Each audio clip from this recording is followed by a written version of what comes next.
On était un duo fantastique, on avait du succès, on avait l'avenir devant nous, on avait une autoroute devant nous, on aurait pu amener plein de choses, on était le symbole de l'antiracisme par excellence, et il a tout pété. Bonjour tout le monde et bienvenue sur Légende. Aujourd'hui, notre invité, c'est Elise Moon qui sort un nouveau film qui s'appelle Duc-Obus passe au vert. C'est le 5e volet de la franchise. Ça a été des cartons à chaque fois, les Duc-Obus. Film parfait pour y aller avec les enfants, avec les familles.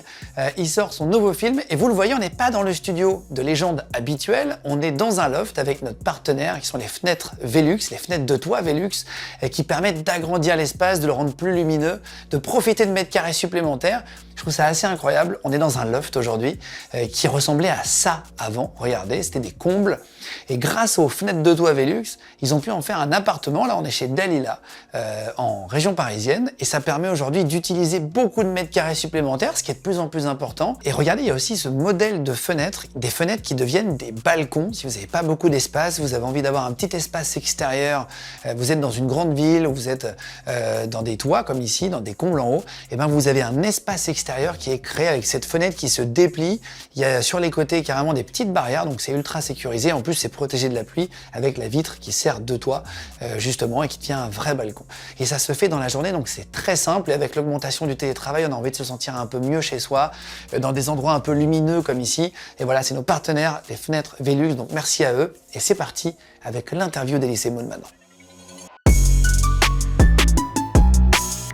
Salut, je suis sur Légende, je m'appelle Franck Dubosc.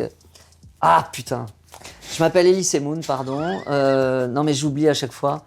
Je suis comédien, je suis jardinier, je suis chanteur, je suis réalisateur, je suis acteur, je suis apiculteur et je vous emmerde. Et j'ai hâte de parler avec vous et de vous parler de ma vie. Vous allez, je pense, après cette émission qui durera environ 1 heure, c'est ça ? 1 heure et demie. 1 heure et demie, me détester. Et j'en suis ravi. À tout à l'heure. Tiens, je vais te reprendre le clap. Bienvenue, merci d'être là. C'est un plaisir de te recevoir. Tu prépares Duc-Obus c'est un vrai plaisir, vraiment ? Ouais, c'est un vrai plaisir. C'est vrai. Je t'avais vu il y a très T'aimes longtemps. ça, interviewer les gens ? Ouais, j'adore. Pourquoi ? Parce que j'entends plein de gens originaux nous raconter des vies différentes et riches. Et ça t'a toujours intéressé ? Ça m'a toujours intéressé. T'as toujours été curieux ? Ça fait 20 ans que je fais ça. T'imagines ? Ça fait 20 ans que je fais des T'as interviews à toujours la été radio. curieux des autres ? Oui, exactement. Je me rends compte que tu peux t'asseoir à côté de n'importe qui dans un bar, discuter avec la personne et entendre des anecdotes assez incroyables. Mais ça t'amène quoi ? Ça t'enrichit. Et tu vis, t'imagines, après t'es dans des repas, t'as des discussions, t'as des anecdotes, tu rencontres des gens qui te racontent des choses qu'ils ont vécues folles. T'en vis toi-même quand tu fais des documentaires, tu vois, c'est génial. Mais Après, bon. faut pas un talent particulier, hein. C'est juste faut s'intéresser à ce que la personne dit. Mais comme quand tu Oui, parles à c'est ça, ta femme mais- ou le soir à ton mari ou à quelqu'un, t'écoutes la personne. À mon mari. Personnellement, c'est mon mari. On va refaire. Non, mais c'est quand même une information importante que je viens de vous donner. Oui, mais Et qui- comme je sais que ce n'est pas vrai. Non, non, c'est pas vrai. Mais par contre, on va parler tout à l'heure, tiens, c'est intéressant, sur le sujet, est-ce qu'on peut aujourd'hui moins rigoler de tout qu'avant ? Je voudrais que tu me parles de l'évolution. Moi, je l'ai connu à la radio. ouais. Cette évolution, on ne peut plus vraiment rire de tout, il faut faire attention plus que de raison parfois. Sur certains Non, en sujets, fait, c'est logique. Ce qui est très gênant, c'est que maintenant, il y a des mecs qui te disent on peut pas rire de ci, on peut pas rire de ça.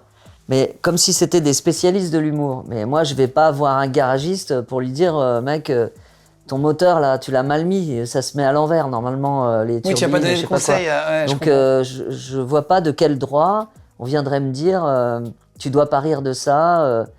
Alors évidemment, il y a des limites. Les limites, c'est le racisme et le manque de respect. Le la mépris. malveillance, quoi. Ouais, la malveillance. Mais personnellement, c'est pas mon cas. Et pourtant, j'ai abordé des sujets dans les petites annonces ou dans les spectacles. Dès étaient qu'il y avait bien un plus sujet logiques, délicat, ouais. j'y allais, quoi. Bon. On va en Ouais. reparler après. Bon, si tu veux. Si tu veux bien, mais de toute façon, je vais reprendre ta vie dans l'ordre chronologique. C'est vraiment très simple. Tu connais ta vie, la réponse, ça va vite arriver. Juste, 5e volet de la franchise, Duc-Obus passe au vert. Tu as parlé d'écologie, sujet voilà, dont on parle beaucoup en ce moment. Je sais pas trop quoi dire dans le film sans spoiler, parce que voilà, mais en gros, il va avoir envie d'écologie pour une raison pas valable. Duc-Obus, qui est un tricheur, c'est un tricheur professionnel. Il trouve le moyen de rater l'école en faisant croire à tout le monde qu'il est écolo. On va reparler du film après et Ouais. tout, mais juste quand t'es au 5e volet comme ça d'une franchise, c'est toi qui réalises là, Oui. celui-là. T'as pas réalisé les 2 premiers, si je dis pas de bêtises. Non, les 2 premiers, ouais, c'était Philippe de Chauvron qui a réalisé Qu'est-ce qu'on a fait au bon Dieu. Et les 3 derniers, c'est moi.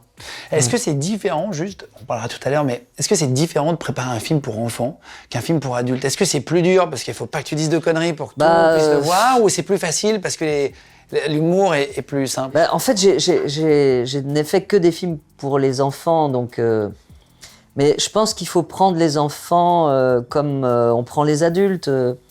Dès qu'il s'agit de comédiens, de toute façon, on parle aux enfants comme on parle aux adultes. C'est-à-dire que les enfants, comme les adultes, ils ont besoin de se sentir aimés par le réalisateur. Ils ont besoin de se sentir rassurés. Ils ont besoin de se sentir en confiance. Donc je dirige pas les adultes comme je dirige les enfants. Parce que les enfants, il faut une énergie, mais tu peux pas savoir. Il faut leur expliquer, il faut leur dire déjà de se calmer, de se concentrer. Il faut être sûr qu'ils connaissent leur texte, qu'ils comprennent la situation. Il faut les remettre dans la situation, alors que les adultes, on n'a pas à faire ça. Alors voilà. C'est plus dur de faire jouer les gosses, ouais. C'est difficile parce qu'ils voient bien que je suis un gamin moi aussi, donc moi je déconne avec eux, mais ils sont pas cons, ils savent que je suis le patron et qu'en général il faut écouter le réalisateur. Il y a des parents qui sont là quand tu tournes avec les enfants. Ils sont là, ouais. Et qui les engueulent par exemple en concentre-toi, machin. Il y en avait un qui était un peu difficile à gérer, pas sur ce film mais sur un autre. Et j'avais dit à un moment, j'étais perdu, je disais mais comment il faut faire pour qu'il se concentre et pour qu'il ait envie de jouer? Donnez-lui à manger, elle m'avait dit. Sympa.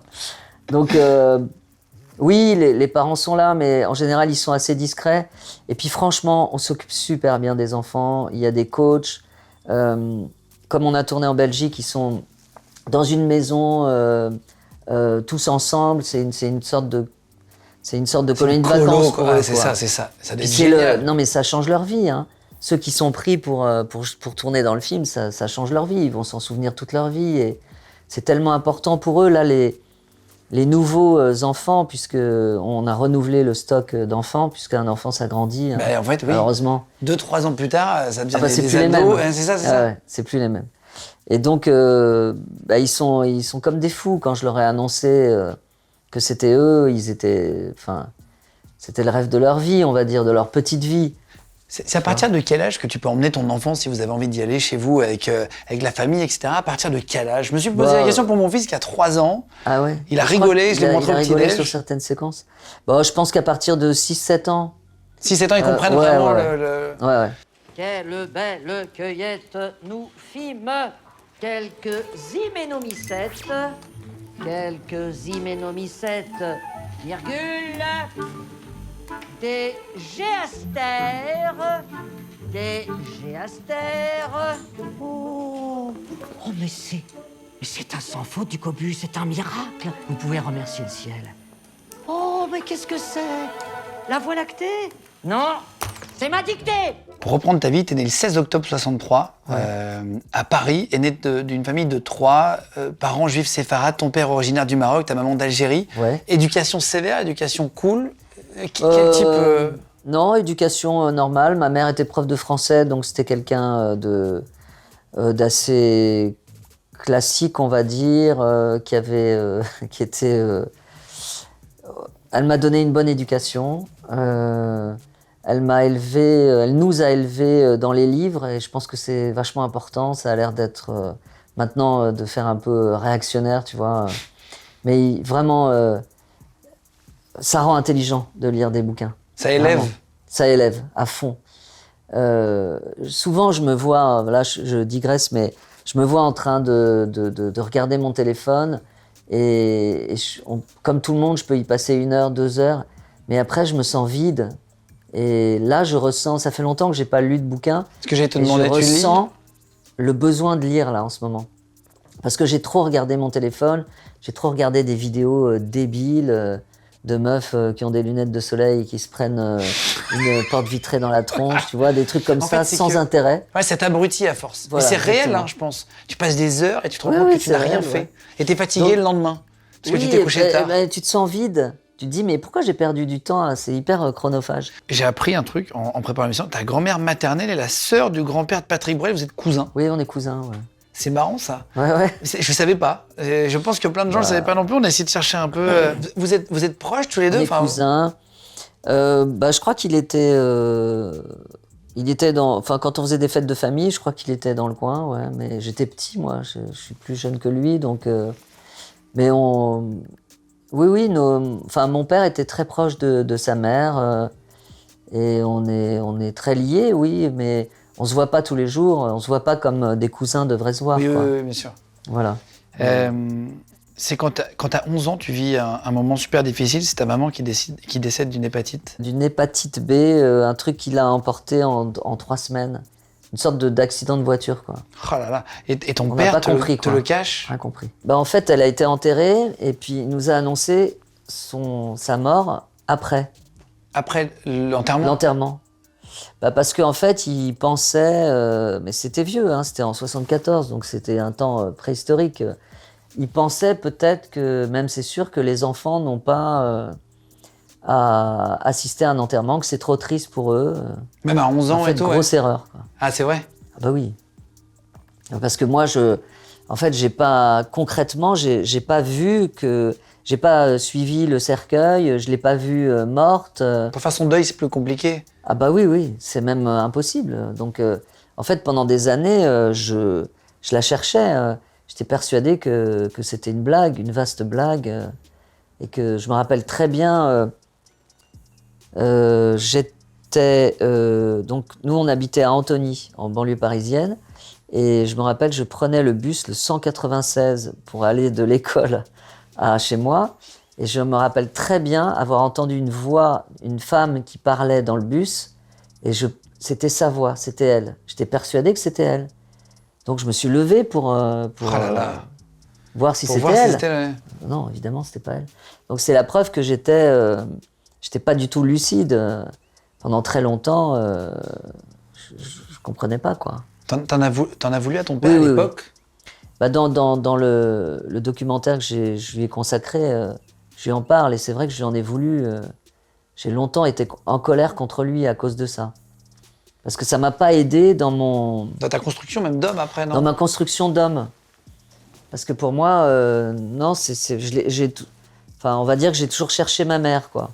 Et c'est quoi le meilleur moment que t'as vécu avec elle? Et puis après, on va... Avec elle? Ouais, t'as des souvenirs à 11 ans? J'ai pas trop de souvenirs, en fait, c'est horrible. J'ai fait un gros blocage. Ah oui? Je pense que mon cerveau a dû... J'ai 3 souvenirs qui se battent en duel. Elle... essayant de réparer un four, mettant la tête dedans et bloum, la flamme arrive. Au gaz à l'époque, ouais. Elle s'éloigne. Elle remettant un foulard sur sa tête, un peu... Et je me demande si je l'ai pas vu non plus dans un film de Claude Sautet où c'est Romy Schneider ah oui, si qui a après un tu foulard. penses pas... Donc c'est un mélange de souvenirs. Je sais pas si c'est des souvenirs qui sont à moi ou qui sont au cinéma ou... Je sais pas. Et est-ce que quand tu as du succès après, on va y arriver, mais tu regrettes qu'elle ne t'ait pas vu réussir, tu vois, comme parfois C'est certaines... très compliqué, c'est que si elle n'était pas morte, je serais peut-être pas devenu ce que je suis. Donc si elle avait été vivante, peut-être que j'aurais pas été l'artiste que je suis. T'aurais été autre mais chose. j'aurais adoré, oui, j'aurais été autre chose. Bien sûr que j'aurais adoré qu'elle soit dans la salle, mais... Qui vous a Le problème élevé avec la mort, c'est je crois que c'est définitif, non? Je pense, hein. Enfin, d'après ça. Comment il s'en est sorti, votre père? Du coup, il vous a élevé tous les 3, tout seul? Bah ouais, il a un peu fait n'importe quoi au début, au niveau culinaire. Hein. Après, bah ouais, le pauvre, il se faisait aider par ses sœurs, mes tantes, qui étaient souvent à la maison. Je me rappelle qu'il y avait on avait une dame qui nous donnait des cours, qui nous aidait après l'école. Mais je crois qu'on leur menait la vie dure, quoi. On était vraiment des petits salauds. Hein, à l'époque? Ouais. Et même lui, le pauvre, je me rappelle, il fréquentait une femme, mais il essayait de faire ça en secret, mais en fait, c'était impossible. Et on la détestait, elle s'appelait Bernadette. Ah, Et quand elle téléphonait, on faisait croire qu'il n'était pas là. Elle faisait « Allô, c'est bébé ?» Parce qu'elle s'appelait Bernadette Bodino, je sais pas pourquoi je sais pas, bébé. Et c'est bébé, ton papa est là? Non, non, il n'est pas là. Puis on raccrochait. On était vraiment des salauds. Mais parce que notre mère était irremplaçable et on comprenait pas que. Ouais, mon c'était père, impossible qu'il y ait quelqu'un d'autre qui ait. C'est impossible. Donc bébé, c'était notre. Elle n'est pas restée longtemps? Mais si, je crois, parce que mon père, c'était un séducteur, il était beau gosse. Donc et il faisait ça en douce, quoi. C'est compliqué après de présenter à ses enfants. Un jour, il était, je sais pas, 5-6 heures du matin. On sonne à la porte et c'était lui. Je sais pas ce qu'il avait été faire, ce saligo, dans l'immeuble dans lequel on habitait. Mais il était en pyjama dehors. Il avait dû sortir sans ses clés. Voilà. Donc, C'est qu'il est descendu voir il quelqu'un. faisait des coups en douce, mais en même temps, c'est triste ce que je vais te dire, mais ça va casser l'ambiance. Mais je le voyais pleurer parfois. Mais en secret. Et je voyais bien, mais donc il a essayé de nous cacher des choses, mais quand on est enfant, on sait tout. On comprend très vite. Ouais, Hein. ouais. Mais il a une vie pas facile, mais il était super. T'es devenu ado, c'est marrant. 6 mois. J'ai vu que tu disais que t'étais devenu ado, mélange grunge, punk, dandy en costume.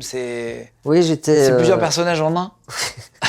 Donc en fait, à mon époque, on était punk, on aimait ça, et on aimait aussi Moi, j'aimais beaucoup Boris Vian, donc j'étais un mélange de punk, zazou, parce que les zazous, ils se mettaient en costard, et on était mods aussi. Donc on était très très influencés, tous mes potes, par la musique, et on allait se fringuer aux puces de Montreuil, et on allait demander à des copains qui allaient à Londres de nous acheter des pompes, des fringues. Oui, c'était un peu tout et n'importe quoi. C'était machin, n'importe quoi. c'est ça. C'est surtout n'importe quoi.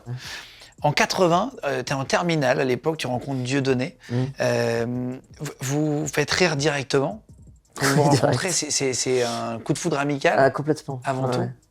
Oui, c'était un pote à moi qui s'appelle Gilles, pardon, et qui nous avait dit, voilà, il est en classe avec moi, il est super drôle, il est à pisser de rire, c'est exactement ton humour, Élie, faut que je te le présente. Et puis, tout de suite, on s'est entendus, mais direct. Vous avez bossé Et à combien l'époque- d'années ensemble?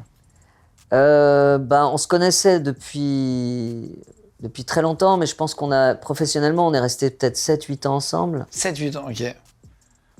Puis après, il a pété un câble, mais c'est vrai qu'au début, on était très, très, très... Enfin, on était des vrais amis. On l'est encore, je pense, parce qu'on a vécu des trucs de fou, mais en fait, au départ, on faisait marrer nos potes. En fait, ils avaient Élie et Dieudonné gratuitement. Et puis après, les choses sont devenues plus sérieuses. Vous jouiez au Café de la Gare à l'époque, ça a commencé comme ça. Ouais. Théâtre de 10h, c'est En parti. fait, tous les tout dimanches, petit, quoi. il y a un truc qui existe encore. Il y avait une association qui s'appelait le Field. Et n'importe quel abruti pouvait monter sur scène tous les dimanches. Sans rien. Sans rien, il suffisait de s'inscrire. Puis on voyait si le public nous aimait ou pas. Et donc au départ, on avait écrit un sketch sur 2 mecs qui se font arnaquer, 2 garagistes. Enfin non, un garagiste et un client, qui était moi, puisque moi je me faisais tout le temps arnaquer. Et donc, et on a eu du succès tout de suite. Tous les dimanches, on revenait. On a commencé, il y avait Danny Boone, Eli Kaku, des gars qu'on a peut-être oubliés, Gustave Parking, Laurent Violet, enfin bref, plein de gens. Et puis on est devenus rapidement les chouchous de ces dimanches. Et un jour, il y avait Pascal Légitimus dans la salle, et il nous a dit putain, super, un petit juif et un gros noir ensemble, c'est du jamais vu. Et il nous a proposé de nous mettre en scène. Et ça a cartonné, mais direct. Direct. Mais c'est fou. On a joué au Café de la Gare et il y avait une queue, mais monstrueuse devant le... On n'en revenait pas, en fait. Vous êtes toujours en contact aujourd'hui? Ouais, enfin, il y a eu... il n'y a pas longtemps, avec les événements, le conflit israélo-palestinien, il y a son numéro qui a circulé. Les gens qui étaient Ça a fuité, quoi, d'apparence antisémite, etc. Enfin bref, donc donc il a dû changer de numéro. Donc là, j'ai plus de moyen de le joindre, mais oui, on s'appelle régulièrement. Ouais. Et c'est vrai que même quand j'étais petit, on regardait moins la religion, on jouait au foot tous ensemble, etc. Il y avait moins de problèmes. Ouais, honnêtement, Quand on était ensemble avec Dieudo, moi je savais même pas que j'étais juif, je savais pas qu'il était noir, on s'en foutait, c'était un moyen pour nous, De faire de des différence, de faire des vannes. Mais vraiment, en toute honnêteté, je suis même pas croyant, donc on s'en foutait. Il aurait eu, je sais pas, il aurait une tache sur le visage, on en aurait profité, on se serait foutu de la gueule des mecs qui ont des taches sur le... Mais c'était pas du tout aussi cloisonné que maintenant.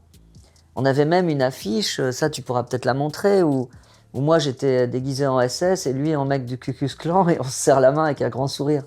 C'est comme... Ouais. C'est drôle, mais c'était juste un moyen de rire. De rire de tout. Ouais, de rire de tout, mais et c'est maintenant que ça devient que tout est à prendre, qu'on prend tout au premier degré. C'est terrible. Il y a des gens qui vivent au premier degré, qui ont pas de recul, qui ont pas de second degré, des gens pour lesquels tout est sérieux, quoi. Il y a des choses qui se font pas, c'est tellement à l'opposé de ce que je suis, c'est fou. J'aurais tendance même à aller, par provocation, à faire le contraire de ce qu'on te doit dit pas qu'il faire. faut faire. Ouais, ça m'énerve. Et vous avez eu une explication un jour, vous qui êtes potes, tu vois, quand t'as des potes qui changent dans tous les sens du terme, en grandissant, parfois, t'as pas les mêmes potes à 14 ans qu'à 30, il y en a plein qui changent. Vous avez eu des discussions sur ça t'es sûr, etc., machin 1000 fois, mais Dieudo, c'est quelqu'un de très têtu. Il a des origines bretonnes aussi. Et, je sais pas, il est hyper têtu et je crois que quoi qu'on lui dise, il changera pas d'avis. Il est très fier aussi. C'est-à-dire qu'on était un duo fantastique. On avait du succès, on avait l'avenir devant nous, on avait une autoroute devant nous. On aurait pu amener plein de choses. On était le symbole de l'antiracisme par excellence. Et il a tout pété. Il est allé à l'opposé. Il a fréquenté des gens infréquentables. Il a dit des choses qu'on peut même pas entendre. Je comprends pas pourquoi. Qu'est-ce que ça lui a amené? Résultat, il a un bracelet électronique. Il joue dans des bus. Il joue dans des champs de blé. Il est interdit de jouer dans toute la France. Mais je comprends pas ce que ça lui amène. Alors oui, il est considéré comme un dieu par des gens. Alors il s'est arrangé pour se martyriser, pour être l'idole d'une certaine population, mais ça lui amène quoi? J'arrive pas à comprendre. Tu l'en as voulu quand tu vois que vous aviez un duo oui. Qui finalement passait des messages, effectivement, comme tu disais, que tout le monde pouvait être ensemble. Ce qu'on faisait, on était dans la joie, on était positif. Là, je comprends pas. C'était très très drôle. Bah oui, c'était super drôle. Votre duo était très très marrant. Mais tu penses franchement, c'est un mystère pour moi. Est-ce que tu penses qu'il pense ce qu'il dit ou c'est sans prendre de jugement, machin, j'essaie d'être le plus neutre possible tout le temps, mais... Je suis pas dans sa tête, mais Dieudo, je l'ai connu, il vendait des bagnoles, c'était un commercial. Donc parfois, j'ai l'impression qu'il continue, quoi. Il surfe sur le truc qui marche bien. Je pense, hein, je suis pas dans sa tête, mais est-ce qu'il est réellement... Est-ce qu'il pense réellement ce qu'il dit? Je sais pas, il faut lui poser la question. Mais vous n'aurez jamais de réponse, hein. Il ne nous répondra pas à ça? Non, rien n'est... Je sais même pas s'il fait des interviews. Rien n'est clair, d'ailleurs, avec lui. Ah ouais? Je dis ça sans mauvais jeu de mots. Rien n'est clair. Non, mais c'est pas net, quoi. C'est toujours... J'aimerais qu'un jour, il soit absolument sincère, et c'est ce que je lui avais demandé quand je lui ai proposé de faire ses excuses, et je lui ai dit, il faut vraiment que tu ailles chercher au fond de toi, quoi. Mais ça marche pas comme ça. Mais bon, c'est dommage. Que ce soit sincère. Je sais pas quand il est sincère, en fait. Voilà. C'est très compliqué. C'est un mystère, ce mec. Tu fais des pubs et des séries pour TF1. En 88, à 25 ans à l'époque, tu t'installes dans une chambre de bonne dans le 16e. T'étais à Antony avant, t'as les moyens de vivre dans le 16e? Comment tu gagnes ta vie? Comment tu fais? Non, c'était une chambre de bonne. Hein. Je vivais dans... Ouais, mais c'est cher une chambre de bonne à Paris. 9 mètres carrés. Ouais, mais à mon époque, c'était pas trop cher, mais c'était... je sais plus, à l'époque, en fait, les francs n'existaient pas quand j'étais jeune. Donc on payait avec des animaux, des vaches, des cochons. Non, mais c'était pas très cher. Mais c'était 9 mètres carrés, hein, et les chiottes étaient sur le palier. J'ai vécu 3 ans là-dedans. Mais après, j'ai fait une série pour TF1, puis j'ai commencé à gagner ma vie, mais c'était pas un problème. T'as fait des Jamais eu de- t'as fait des castings vraiment douloureux. Tu sais, parfois on en parle des comédiens, on raconte des anecdotes assez drôles, des castings vraiment nuls où tu te retrouves, tu te demandes ce que tu fous là. Oui, je me suis retrouvé dans des situations où je me demandais ce que je foutais là, mais honnêtement, j'ai pas le souvenir d'avoir vraiment beaucoup galéré en fait dans mon métier. C'est vrai. Les choses se sont passées Naturellement. assez bien. Ouais. T'as- Et t'as- j'en ai fait ouais, plein de castings et puis j'en rageais parce que parfois je les ratais. Mais non, dans l'ensemble, ça s'est plutôt bien passé. T'as fait une pub pour des caleçons, les caleçons Arthur. On a retrouvé, et c'est assez marrant, je vous l'affiche à l'image là. Tu te rappelles ou pas? Ouais, je me rappelle. Euh, D'ailleurs, le mec de cette nana s'appelait comme moi, Ellie. Ellie? À mon avis, ça devait être un feuge du sentier. Et c'est vraiment le cliché du feuge qui était avec la grande blonde. Je crois qu'il était un peu jaloux. Enfin, il n'y avait pas de quoi, hein, vu comment je suis gaulé, comme un asticot. Franchement, le mec, détends-toi. Bon, C'était marrant, non mais c'était juste... c'est un montage ou vous étiez pour dans le gagner même de l'argent. caleçon? On était dans le même cas. Chacun était dans une jambe, en Oui, fait. oui, ah oui, mais c'est un vrai. Ok. Ouais, ouais. T'as fait d'autres pubs comme ça qui sont pas trop ressortis et t'es content que ça ressorte pas? Ouais, puis pour de la moutarde Amora, je me rappelle. C'était ma première, mon premier cachet. Des pubs pour... Oh, je sais plus, mais oui, j'en ai fait, bien sûr, mais c'est normal. Au début de ta carrière, tu fais n'importe Puis c'est quoi. drôle en vrai. Après, Ouais, ça, ouais, c'est c'est pas marrant. non plus. Tu vois, c'est juste Ouais. marrant. Et ton rapport à l'image, dans certaines interviews, tu dis que t'es assez mal à l'aise, timide, etc. Le fait de te voir, ça te fait ressortir des complexes ou ça va? Je trouve que j'ai une voix enfin bizarre, enfin un peu androgyne. Donc j'aime pas trop ma voix, mais je m'en sers beaucoup. J'ai fait beaucoup de doublage. Donc ça, j'aime pas trop. Enfin, c'est-à-dire que cette interview, je la regarderai jamais. Hein. Ça, tu peux en être C'est sûr. vrai? Ah non, jamais de la vie. Parce que ah non, c'est horrible. Je vais me trouver moche, je vais me trouver nul, je vais me trouver. Non, c'est jamais de la Ah vie. ouais? Mais je peux me regarder dans des petites annonces, dans des spectacles éventuellement, même si je vois des petits tics qui m'exaspèrent. T'es dur avec toi-même? Oui, bah, je m'aime pas trop, mais tu t'aimes bien, toi? Non, moi, j'aime pas regarder non plus. C'est Bah, voilà. assez douloureux. Mais c'est dur de se Donc, on regarder. peut être de sûr que s'écouter. cette interview, il y a 2 personnes qui la regarderont jamais. C'est toi et moi. C'est vachement bien. Mais moi, je suis obligé de la regarder pour le montage. Ah merde. Mais Ah. c'est toujours difficile de se regarder pour tout le monde, je crois. De s'écouter Mais à la c'est radio, c'est dur aussi au départ. N'importe qui, ouais, c'est terrible. Donc je peux me regarder quand je ne suis pas moi-même, c'est-à-dire quand je fais des personnages, comme j'en fais tout le temps. Les petites annonces, je peux me regarder. Les Ducobu, bah forcément, j'ai participé au montage, donc je me suis vu 50 000 fois, 100 fois. Mais en normal, on va dire, j'ai beaucoup de mal. Tu lances ton spectacle en 94, Élie et Dieudonné, une certaine idée de la France, énorme succès, on en parlait avant. Est-ce que vous vous étiez juste mis, pour faire un petit point là-dessus, puis après on va passer à la suite, mais est-ce que vous étiez mis une limite à l'époque? Est-ce que vous Aucune. parliez de limite à l'humour en vrai? Aucune. Vraiment? Aucune limite. C'est-à-dire tout ce qui nous émarrait pouvait être sur scène. Mais les temps n'ont pas trop changé, franchement. On a une liberté fantastique sur scène. Sur scène, ça n'a pas trop Sur changé. scène, il n'y a ça. pas de problème. Ouais. C'est un espace de liberté absolue. On fait ce qu'on veut, on dit ce qu'on veut. Donc à l'époque, avec Dieudo, on disait ce qu'on veut, ce qu'on voulait. Mais même là, maintenant, il n'y a que j'avais un sketch où je faisais un djihadiste, un apprenti djihadiste, et où je disais les mollahs moniteurs étaient très gentils. Tous les soirs, pour nous endormir, ils nous lisaient le Coran. Ça, je l'ai enlevé. Bon, là, je le dis, mais parce que ça pouvait être irrespectueux pour les musulmans. Ça veut dire, indirectement, pour endormir les gens, tu lis le Coran, quoi. Donc ça, je l'ai enlevé. Parce que je me suis dit que c'était pas gentil pour les musulmans. Mais sinon, à part ça, si les gens sentent que tu n'as pas de méchanceté, que tu n'as pas de mépris, que tu n'as pas de racisme, il n'y a pas de problème. Et personnellement, j'ai eu 0 problème dans toute ma carrière. Et pourtant, j'ai abordé des thèmes chauds.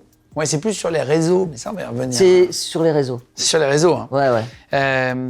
En 95, à 32 ans, tu deviens papa d'un petit garçon, Antoine, avec Annie Florence. Tu découvres après qu'il est autiste. Alors, il n'est pas vraiment autiste, il est Asperger, c'est différent. Oui, c'est une forme d'autisme. C'est une forme d'autisme, C'est et ça. c'est un autisme très très léger. Hein. Antoine, il s'appelle Antoine, il n'est pas du tout... Mais c'est pas ça, ouais. Ouais, Autiste, d'accord. parfois ça va beaucoup plus vite, justement, sur certains Exactement, sujets, etc. donc lui ça va très vite, et il en profite pas. Il n'était pas adapté au système scolaire par exemple, mais il en est vite sorti. Et maintenant... Il y a des génies Asperger. Hein. Oui, tout Des à vrais fait. génies des maths Donc, aussi, notamment. Voilà, c'est pas ce qu'on imagine, mais donc il est différent dans le sens, il n'est pas vraiment adapté à la vie sociale. C'est-à-dire qu'il fait des dingueries parfois, mais qui Comme sont quoi drôles. Je sais pas, enfin, je lui dis d'aller chercher quelque chose, il le trouve pas alors que c'est juste devant lui. Je lui dis, quand la personne viendra pour chercher tel objet, tu lui donneras. Donc il va donner l'objet plus autre chose. Donc la personne peut venir pour chercher des chaises, elle va repartir avec des chaises et un banc. Alors que j'ai dit à Antoine, mais enfin Antoine, je t'ai dit que ça je le donnais pas. Donc c'est que des conneries comme ça. Ou va me chercher une clé anglaise, il me ramène un marteau. Enfin, il n'écoute pas ce qu'on lui dit. Enfin, il est complètement dans la lune. Mais à côté de ça, c'est un petit génie de la peinture. Tu vois, il a trouvé un moyen d'expression. Ouais. Il peint. Il fait des tableaux magnifiques et il a fait déjà 2 vernissages et il a quasiment tout vendu. C'est magnifique. C'est son métier, aujourd'hui? C'est maintenant son métier. Ah, fort. Donc voilà. Et il se fait appeler non pas Antoine Semoun, mais Andy Santori. Vous pouvez aller regarder sur Instagram. Et c'est très beau. Je mettrai le lien en cliquable sous la vidéo si vous J'en allez suis très voir. fier. C'est très, ouais. C'est vraiment beau. Qu'est-ce que ça a changé est-ce que ça a guéri des trucs en toi? On parlait au départ, justement, de la perte de la maman très jeune, etc. Est-ce que ça a guéri un truc? Quand tu as un enfant, c'est quelqu'un qui entre dans ta vie et qui prend toute la place. Donc ça, c'est formidable. Mais en plus, il est né prématurément. Il est né à 5 mois et demi. Il faisait 750 grammes. C'est un miraculé. Ouais, c'est un miraculé. Ça, donc pendant 3 mois, il est resté à l'hôpital à Port-Royal dans une couveuse. J'ai pas su s'il allait vivre ou pas vivre. Enfin, et peut-être que sa différence vient de là aussi. Hein. Donc oui, ça a changé beaucoup de choses. Il m'a causé beaucoup de soucis. Enfin, avant qu'il trouve sa voie comme peintre, je me disais mais qu'est-ce que je vais faire de ce gamin? C'est vrai. Complètement à l'ouest, qui fait n'importe quoi. Mais il est super attachant. Il est super marrant. Et il y a quelque chose... Enfin, tous mes amis l'adorent parce que c'est un vrai personnage. Tu dis qu'au début, tu pensais juste qu'il se trompait, qu'il était un peu tête en l'air. Comment t'apprends comment on met un mot sur le Asperger? En lui faisant faire des tests. Chez une psychologue, c'est ça? Ouais, chez une psychologue, en allant voir des spécialistes. Et puis ces spécialistes vous me disent, voilà, il est Asperger, mais après j'aurais du mal à rentrer dans les détails parce que je maîtrise pas tout. Il serait plus, enfin, il vous en parlerait mieux que moi, hein, mais oui, on s'en est beaucoup occupé. Je m'en occupe encore. Enfin, je m'en occupe. Il est grand maintenant, mais je suis là près de lui, quoi, tout le temps. Est-ce que tu dis que tu es fier de lui, que tu l'aimes? Est-ce que tu as ce rapport-là? Je lui dis oui, bien sûr. Moi, je le prends dans mes bras, je l'embrasse. Mais de toute façon, si certains voient cette interview, ils ont peut-être vu le reportage, enfin le documentaire que j'ai consacré à mon père, et ils verront que dans la famille Semoun, le lien aussi dessous. Dans la famille Semoun, on se fait des câlins, on se touche, on est très tactile, chaleureux. On est chaleureux et on se dit tout. Donc contrairement à d'autres familles où c'est un poison, les secrets de famille c'est des poisons. Mais oui, on se dit tout, bien sûr. Et alors, en 97, 2 ans après, c'est là où vous annoncez la fin du duo avec Dieudonné, on en parlait tout à l'heure. Dans les articles, il disait soucis financiers. C'était le cas ou c'était plus engueulade et on n'a plus envie de continuer? Non, pas vraiment des soucis financiers, mais c'était lui qui produisait le duo. Et franchement, je pense qu'il j'ai pas été payé comme je devais être payé. Enfin, c'est un homme d'argent, hein, Dieudonné. Donc vraiment, c'est un Il est très très fort pour ça. Donc, je sais pas, c'est tellement vieux maintenant, il y a prescription, mais je me sentais pas, je me sentais un peu arnaqué, quoi. Ça, c'est clair. Ah oui, à l'époque. Ah bah oui. C'est souvent, on s'engueulait souvent pour ça, mais sauf que moi, le problème, c'est que je n'ai pas d'argument avec lui. Parce que je lui disais, ouais, je comprends pas, on a fait un gala, t'as été payé plus que moi. Comment... Ah oui, mais si tu comprends, c'est la société, c'est les frais. Et après, j'étais un peu enfumé parce que je maîtrise pas ça. Je suis un faux juif. Vraiment, j'y comprends rien. On peut me... S'il y a des commerçants qui nous écoutent, vous pouvez m'arnaquer, il n'y a aucun problème. Hein. Vous pouvez me vendre ce que vous voulez. J'irai, je plongerai. Hein. Non, mais je suis nul pour ça, vraiment. En 98. Et je le regrette. De quoi? J'ai des collègues, en oseille? j'ai des collègues comédiens que tu connais, que tout le monde connaît, qui sont très très forts, qui ont la la fibre, qui ont la fibre et qui connaissent leurs valeurs et qui ne se bradent pas et qui se retrouvent pas dans des situations dans lesquelles moi j'ai pu me retrouver et qui savent combien ils valent, quoi. Moi je sais pas, enfin, je suis nul pour ça. Et ça m'énerve, hein, je le regrette. Hein. Je serais sûrement plus riche. T'as dépensé, t'as eu une période où quand tu commences à bien tourner avec les petites annonces, on va en parler, avec Dieudo, etc., vous remplissez des salles, tu gagnes un peu d'argent. Ouais. Est-ce que tu as une période où tu fais n'importe quoi? Comme tous les gens qui commencent à gagner les premiers mois, un peu à claquer dans des conneries. Non, je continue à faire n'importe quoi. Non, mais je m'achète... oui, bien sûr, je peux m'acheter n'importe quoi. Enfin, je fais comme si j'avais plein de thunes, mais à chaque fois, je pense que j'ai une bonne étoile. Mais j'ai pas eu la période où je claquais oui, comme un fou, où j'allais voir des putes et tout ça. Non. Ouais, t'as pas eu cette période hors sol? Non, jamais. Jamais, parce que mon succès, il est arrivé gentiment. Il n'est pas arrivé d'un coup comme Kev ou comme... oui, où ça arrive en 2 semaines. Kakou, Jamel Debbouze, ou des gens de télé-réalité. Ah oui, c'est encore autre chose. Des abrutis qui arrivent et qui sont connus tout de suite et qui gagnent plein de thunes. Ça a un peu changé, ça. C'est comme s'ils gagnaient au loto. Ça a changé. Bah, j'ai l'impression que quand même les influenceurs, là, c'est un peu... Ah ouais? Enfin, ouais, tout ce qui était arrêté, j'ai l'impression que ça marche moins fort. Tant mieux. Moi, je sais pas non, mais tant mieux parce que c'est injuste. Je trouve ça hyper injuste. Parce que franchement... même par rapport à tous ceux qui veulent bosser pour plus tard. Ils font des fautes d'orthographe même quand ils parlent, quoi. Non, mais c'est... Tu te demandes... Enfin, tu te dis, mais c'est pas possible, tu mérites pas de gagner autant d'argent, toi. C'est pas possible, t'as pas bossé autant que nous pour... Mais bon. T'as jamais regardé de tes réalités, non? Tu t'es jamais échauffé? Si, bien sûr, mais je fais comme tout le monde. On a tous regardé de la télé-réalité pour se dire qu'est-ce qu'on est plus intelligent que ces idiots-là.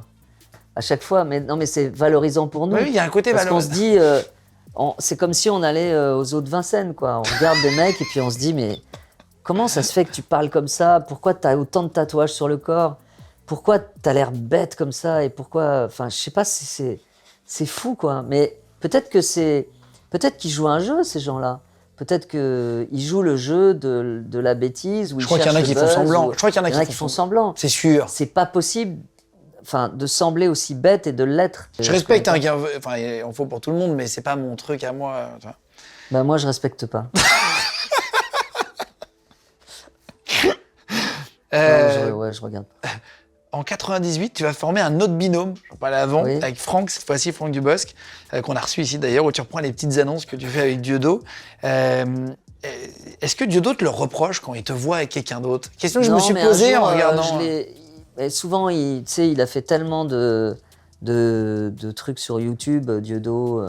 Chaque semaine, il fait des trucs face caméra. Et puis, donc, à une époque, il s'amusait à me casser et à dire que le concept des petites annonces, c'était lui qui l'avait trouvé. Donc, je sais pas, en général, je sais pas, en fait, comme je te disais, je sais jamais ce qui est vrai, ce qui est faux. Je sais jamais ce qu'il pense vraiment. Donc, je sais pas, il me le dira jamais qu'il a... Mais c'est de sa faute, hein, si j'ai fait les petites annonces, il avait qu'à pas me quitter. J'ai trouvé l'idée avec Franck, puis voilà. Mais c'est vrai que c'était une formidable idée. C'est culte. C'était incroyable, ça. Ouais. C'était vraiment le D'ailleurs, truc... les gens me connaissent, on dirait, même maintenant. Grâce à ça. J'ai fait tellement de choses à côté, uniquement grâce à ça. Ouais. On te le sort encore dans la rue, comme Cadmerade qui nous disait, c'est encore Bilout à vie. Ça sera Bilout. Oui, c'est Merki, c'est. On te le sort Rodriguez, encore, Merki c'est. En 2024, là? Ah oui, bien sûr. Merci, bonjour. On te demande de le faire. Oui, oui, c'est très souvent, ouais, bien sûr. Bah, on me reconnaît beaucoup, donc on me demande tout et n'importe quoi.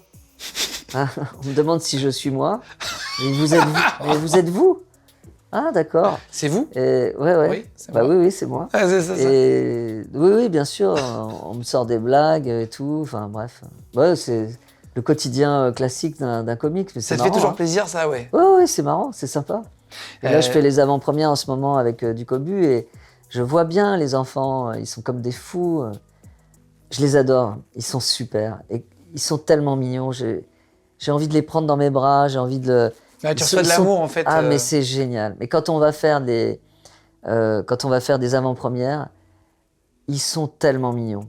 Je fais des photos avec eux. Tu sais, il y a des salles de 300 personnes et je leur dis, on va faire des photos tous ensemble. Alors, ils sont comme des Tous fous. les gosses descendent. Et les gosses descendent, mais ils sont tellement mignons. Ils sont très sérieux. Je les vois qui sont impressionnés. On a envie de Ils osent pas te regarder dans les yeux. Voilà, c'est ça. Mais on a envie de les bouffer, quoi, tellement ils sont mignons. Donc, j'aime bien quand je suis reconnu par des gamins parce qu'ils ont l'impression que je sors d'une autre planète, quoi. Je descends d'une autre planète. Et du cobu, on te le sort tout le temps aussi dans la rue?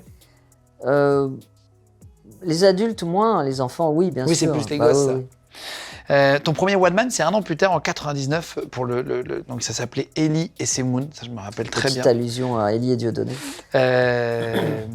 Et tiens, tu parles de judo, il est venu te voir en spectacle ou plus du tout? Oui, oui, bien sûr, ouais. Ouais. Ouais, il se marre, hein. C'est une crainte quand tu as un duo comme ça, des duos d'ailleurs, avec Franck, même dans des sketchs, etc. C'est dur d'être seul après. T'avais peur de ça? Ah ouais, c'est horrible. Ouais.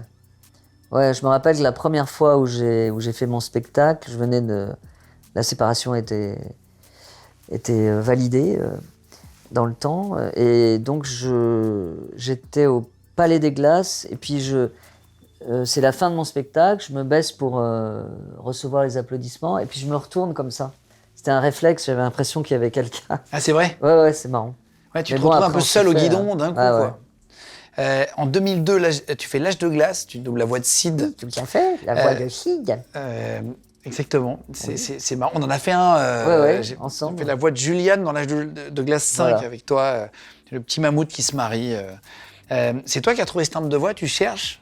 Bah, j'ai regardé ce personnage et je me suis dit que comme il avait les dents un peu en avant, je me suis dit ce serait marrant de le faire zozoter. Et puis voilà. Tu le Je l'ai proposes? trouvé. Ouais, je l'ai proposé à... Je crois que c'était Barbara Tissier, c'était la directrice de plateau. Et Ils envoient aux États-Unis après. ouais. Puis ouais, ils ont accepté. Non. Les Américains sont beaucoup plus pointilleux que Ah, nous sur ouais, le ils sont doublage. carrés, C'est hein. quand tu doubles Ah, une ouais. franchise comme ça, ils Ah ouais, valident c'est chaque hyper voix. carré. Et là, c'est pareil, quand je suis dans les avant-premières et que je dis aux enfants, c'est moi qui fais la voix de L'Âge de glace, ils sont là. Oh ah, la touche du Cobu et L'Âge de glace, ils sont là. Ah ils pètent un câble. Ils sont On tellement te marrants. demande Ils pas, sont il y a tellement une marrants. époque, il y avait une mode de faire les répondeurs. Quand tu étais Ah, dans les dédicaces, oui, on te oui, le demande beaucoup. ça ou pas, non? Ouais. Ah, t'as raison. Tu te rappelles de souvent- ça? Ouais, je me rappelle très bien. Ah, fais mon répondeur, fais Ouais, mon ouais. répondeur. Avec la voix de Micheline. Exactement. Bonjour, vous êtes bien sur le répondeur de Didier.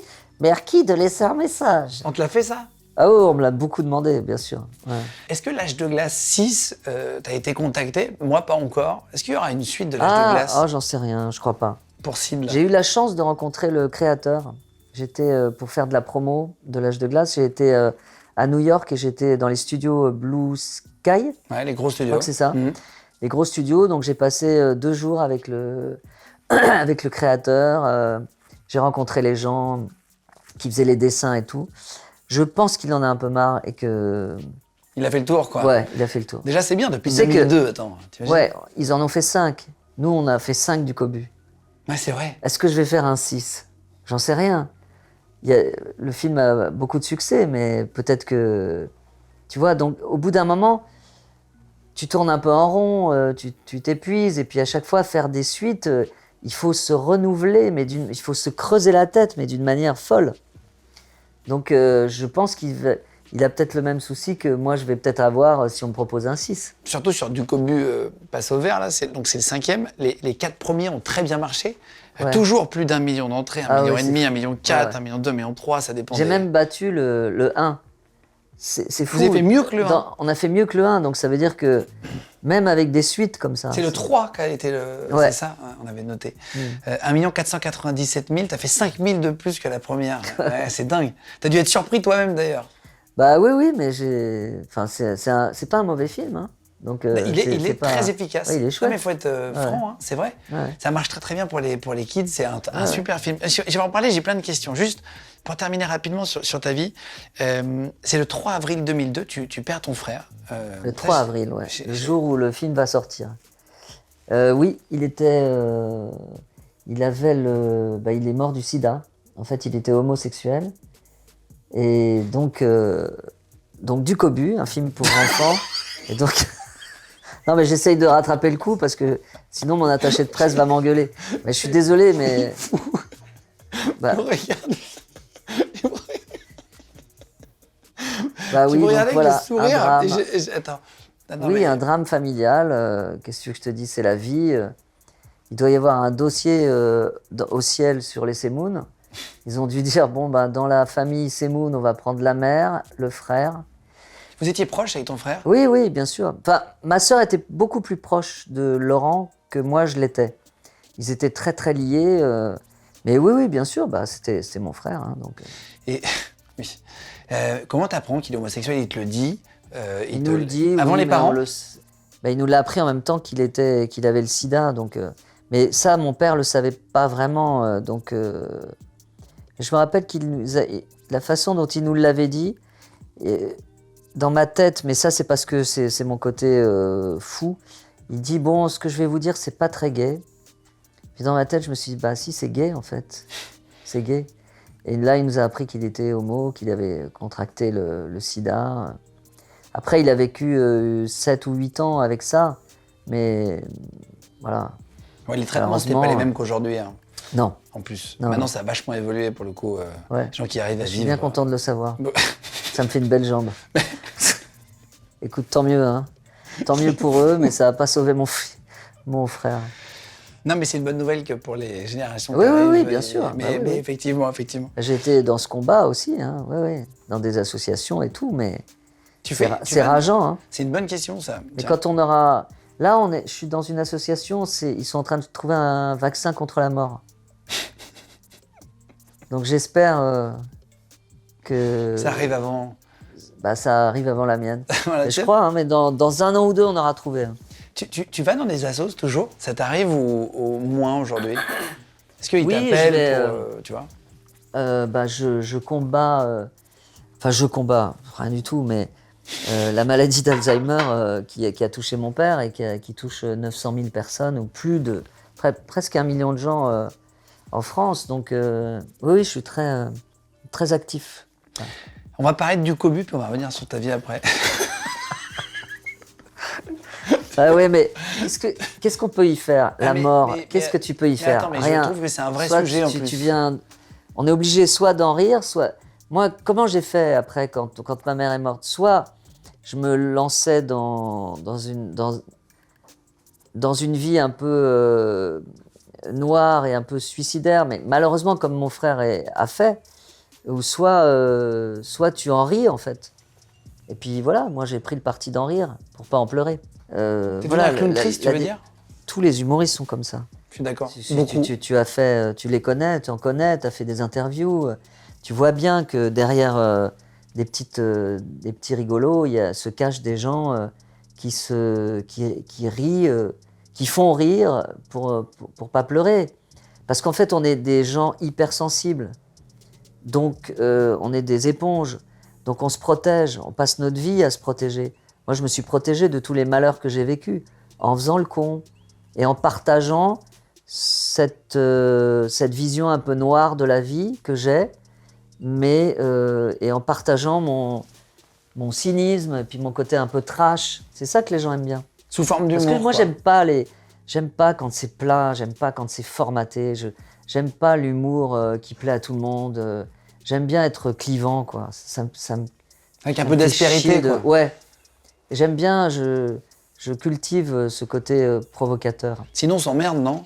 Un peu aussi. Sinon, on s'emmerde, et puis sinon, on ressemble à tout le monde, et puis ça m'intéresse pas. On a retrouvé des C'est tes Des bulletins de bulletins notes. scolaires. Tes bulletins scolaires, tes vrais bulletins scolaires. Ouais, ouais. Il y a des trucs solides. Hein. C'est marrant. Ne travaille pas. Vraiment, maths, il y a marqué nul. Bah oui. Tu vois, les profs, ils prenaient va pas pas du tout de chercher gants. midi à 14h. Hein. Ah bah en maths, oui, je suis complètement... Je vous ai dit, vous voyez que je vous mens Aucun pas. travail. Quand je Non, vous ai c'est dit vrai. que j'étais un faux juif. Je suis nul dans les chiffres. Très faible. Au Regardez. deuxième trimestre, c'était déjà un peu mieux, c'était très faible. C'est passé de nul à très faible. Ne fais rien en physique. Oui. bah, Comportement instable. C'était quoi ce mec? En fait, c'est un psychopathe, le mec. Waouh. Ouais. Devrait travailler. Ok. Résultat satisfaisant Ouais, mais en ça, c'était- français. Non, mais ça, je vais Mais le t'expliquer. comportement laisse à désirer. Je vais t'expliquer. Donc, ma mère est décédée en août. En septembre, c'était la rentrée des classes et je rentrais en 6e. Et sur qui je suis tombé? Sur une prof fantastique qui est encore là, Dieu merci, qui s'appelait Madame Poésie. Danielle C'était Poésie. son nom? Oui. Incroyable. Et c'est la maman d'une actrice qui s'appelle Clémence Poésie, d'ailleurs.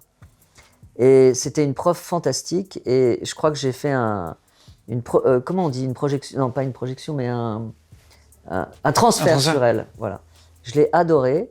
Elle a été ma prof de français de la 6e à la 4e. Et elle m'a éveillé à la littérature d'une manière maternelle, fantastique. Donc elle pouvait dire que des choses gentilles. Enfin, j'espère. Oh, Par la waouh! tête que j'avais. Ah, waouh! Je vous la mets à l'image, là, que vous puissiez la voir. Putain, c'est Non, mais j'étais impressionnant. ado, là. Ouais, t'étais ado. Impressionnant. T'avais 17 ans. Ouais. Il y a plein de choses extrêmement faibles en maths. Donc, t'es Madame Diallo. Oui, Madame Diallo. Travail insuffisant. T'as eu une scolarité quand même. Du cobu, c'est un peu le principe. Du cobu, c'est pas quelqu'un qui travaille beaucoup, c'est quelqu'un Ah qui non, essaye non, de non. tricher, qui veut en faire le moins possible. J'étais pas loin d'être un ducobu, sauf que je trichais pas autant que lui. Je suis contre la triche. Ah, c'est vrai? Bah oui. Même dans les jeux de société? Ducobu, il met beaucoup d'énergie pour tricher, mais il devrait en mettre pour travailler. L'agitation nuit au travail, bon, il n'y a rien hein, de façon d'en tirer. Manque de rigueur, se laisse influencer et bavarde. Bon, ça, c'est un peu tout le monde, non? Bah oui. Élève très actif à l'oral en anglais, par contre, toute ta scolarité. Et alors, travaux manuels, il y a marqué lent, virgule, élève très faible. Non, mais ça n'a pas changé. Bah oui, mais je suis nul en bricolage, par exemple. Et je pourrais avoir ce prof qui s'appelait, je crois, Monsieur Maquin, qui avait une blouse exactement comme la touche. D'ailleurs, je me suis inspiré de lui. Et qui me disait, Monsieur Semoun, ça se passe actuellement au tableau. Et il avait une voix comme ça. Et tu vois, son visage ne reflétait rien. C'était juste sa Botoxé de voix longtemps. qui parlait. Sa voix, elle pouvait partir vraiment dans un côté très autoritaire, mais son visage ne bougeait pas. C'était complètement... C'est hyper perturbant. Hyper flippant. Ouais. Toi, t'es manuel, là, on voit que t'étais très lent Non. et tout ça. T'es manuel aujourd'hui, tu Non. fais des activités? Rien? Le jardinage. Je suis passionné de plantes. Et donc, oui, pour ça, je suis très bon. Ah, c'est Faut le vrai? dire. Si j'avais un bulletin scolaire de Jardinage? jardinage, élève studieux, élève sérieux, élève attentif, élève 10 sur 10. C'est vrai? Ah bah oui. Tu passes J'ai ton... créé mon jardin, j'en ai créé un en Corse. Là, je peux te dire pourquoi les plantes ont des... Tu vois, là, derrière Des toi, taches jaunes, là? la monstera. Ouais. C'est parce qu'elle Vous la voyez à était l'image, trop tiens, arrosée. on peut... Ah, ça, c'est qu'il y a trop d'eau? Bah oui. Excuse-nous. Ça me semble logique. Et je suis même choqué et étonné que tu me poses la question. Tu t'es mis d'ailleurs à un moment donné dans du cobu, la passe au vert, le nouveau. T'es en train de t'occuper de plantes. Ouais. Mais enfin, c'est C'est très rapide, mais c'est... la touche, hein. Il bêche. Oui, exactement. Mais non, on a choisi avec les scénaristes le thème de l'écologie, mais moi, je suis très sensible à ça. Très, très sensible à ça. Mon rêve, ce serait de gagner au loto ou au casino. Mais bon, il y a peu de chance. Et je suis très riche, j'achète des terrains et je les replante. En forêt, tu veux dire? Tu refais des forêts? Je refais des forêts. Je crois que c'est la chose qui peut équilibrer un peu l'atmosphère, c'est de planter un maximum d'arbres. Ça amène de l'oxygène, ça amène de La l'humidité. reforestation. À fond. Mais je suis dans une association d'ailleurs, voilà, Pour planter qui des prône arbres et tout ça. Ouais. Tu fais quoi chez toi d'écolo, enfin vraiment d'écolo? Bah, j'ai un compost. Ouais, c'est vrai. Bah ça va oui, être obligatoire forcément. bientôt le compost. Voilà, je trie mes déchets. Ouais. Je plante, j'ai planté plein d'arbres dans mon petit terrain, là, dans mon petit jardin. J'ai compté, je crois que j'en ai planté 15, c'est pas mal. T'as des poules? Non, j'avais des poules, mais elles ont disparu. Renard? Renard ou belette, j'en sais rien. Ou je sais pas. Franchement, je sais pas. Marc de café, t'en fais quoi? Le marc, je bois pas de café, mais quand des copains viennent, je le mets dans les plantes. C'est bon ou pas en vrai pour les plantes? J'ai des ruches aussi. Non, c'est vrai? Oui, c'est vrai. Ok, ça c'est J'ai plus des rare ruches, déjà. donc je fais du miel qui est super bon. Tu sais ce que je fais avec le marc de café? Non. J'ai découvert un truc, ça peut être utile. Il faut avoir une machine à Ni dans café. l'avenir. Et ben, Ouais. tu sais que si tu le brûles dans une coupelle, tu fais fuir les moustiques l'été. Il y en a Ah, plein qui génial. le font ça. Non mais ça marche extrêmement bien. Tu Super, mets dans une je vais coupelle, faire tu ça. prends un briquet. Et si tu veux faire un autre truc, j'ai découvert ça depuis Ouais. 3 semaines, toute ma famille s'y est mis. Tu le récupères, tu le mets dans des boîtes d'œufs ou dans des tubes de sopalin. Ouais. Tu sais, fini. Ouais. Tu le fermes et t'en fais des Attention, je vais le bûches faire. dans la cheminée. Ah, et c'est des marrant. bûches, mais en fait, Qui c'est durent beaucoup plus- longtemps. C'est un pouvoir combustible plus élevé que le bois. Ah bon? Et en fait, ça coûte hyper cher des bûches. Tu le tasses Ouais. et tu te fais des super bûches. Voilà. Ça coûte tellement cher le bois. Si vous avez du marc de café, ça brûle hyper longtemps dans la c'est cheminée. marrant. Ça fait de la chaleur. Voilà, c'est écolo. Ah, très bien. Dans Du Cobu, t'as ton personnage et ta femme et le personnage qui joue Mademoiselle Rateau. Mademoiselle Rateau, voilà, joue quelqu'un de très jaloux. Est-ce que t'es déjà tombé toi sur une femme très jalouse? Genre qui t'a fait des trucs assez incroyables. Là, il y a la petite puce GPS dans le film, si vous avez Du Cobu passé, vous le verrez. oui. Ça t'est déjà arrivé, ça? Oui, bien sûr, oui. Mon ex-femme l'était, ouais. Très Mais jalouse. Ouais, mais elle l'était parce que. Mais elle avait raison de l'être. Parce que j'étais pas. Je commençais ma carrière d'humoriste, je commençais à être connu. J'avais une soif de plaire. Moi qui, quand j'étais ado, je plaisais pas vraiment les filles, j'étais le clown, quoi. Si j'avais un bulletin scolaire du dragueur, j'étais vraiment le nul. Donc, bien sûr, mais elle avait raison. Mais sauf que la peur n'évite pas le danger. Et en fait, le jaloux, il va parfois même. Alors, c'est une excuse, hein. Ça peut être une mauvaise excuse. Accentuer dégueulasse, ça. Mais il va. Oui, le jaloux va accentuer ça. Ah, tu me fais chier, tu penses que je fais ci, que je fais ça, bah, je vais le faire vraiment, comme ça, au moins, je souffrirai pour quelque chose. Mais c'est horrible. C'est un sentiment atroce. J'ai été jaloux aussi. Et ça n'amène rien. C'est pas du tout. Vous croyez pouvoir. On croit pouvoir contrôler la personne, mais on contrôle jamais la On personne. contrôle jamais la personne. Et à force de contrôle, eh bien, on arrive souvent au contraire, en fait. Pas du tout. Puis si quelqu'un veut te tromper, il le fait, de toute façon, quoi qu'il Je arrive. pense que c'est ce besoin pas de terrible. séduction qu'on C'est a moche. dans ces métiers. On a besoin d'être aimé. C'est aussi pour ça qu'on fait un peu ces métiers. Ah, Je mais pense il y a qu'à un que moment ça, donné, hein. on a aussi besoin d'amour, etc. Mais même si on n'est pas artiste, on a besoin d'être aimé, on a besoin d'être. Regarde, moi je suis un humoriste, je fais rire les gens, je fais des personnages dans les films et dans mes spectacles. Mais je rêve que d'une chose, c'est de faire un rôle complètement à l'opposé. Donc je suis frustré. Alors que si on voit ma vie de loin, on se dit, bah ça va, il a tout ce qu'il faut, il est heureux. Mais non, j'ai envie de me faire aimer d'un milieu qui me méprise. Le milieu, par exemple, des films d'auteur, probablement, qui sont méprisants. Et que probablement, si on donnait le nom d'Elysée Moon, eh bien, il rigolerait, il dirait, mais ça va pas la tête. Alors que je ne rêve que de ça. C'est vrai de jouer dans un film, d'avoir oui, la oui, bien carte sûr. dans un milieu qui n'est pas Exactement. forcément le Mais tien. on veut se faire aimer de gens qui ne nous aiment pas. C'est marrant. Et en on plus- cherche le regard. Oui, on cherche le regard de ceux qui ne nous aiment pas.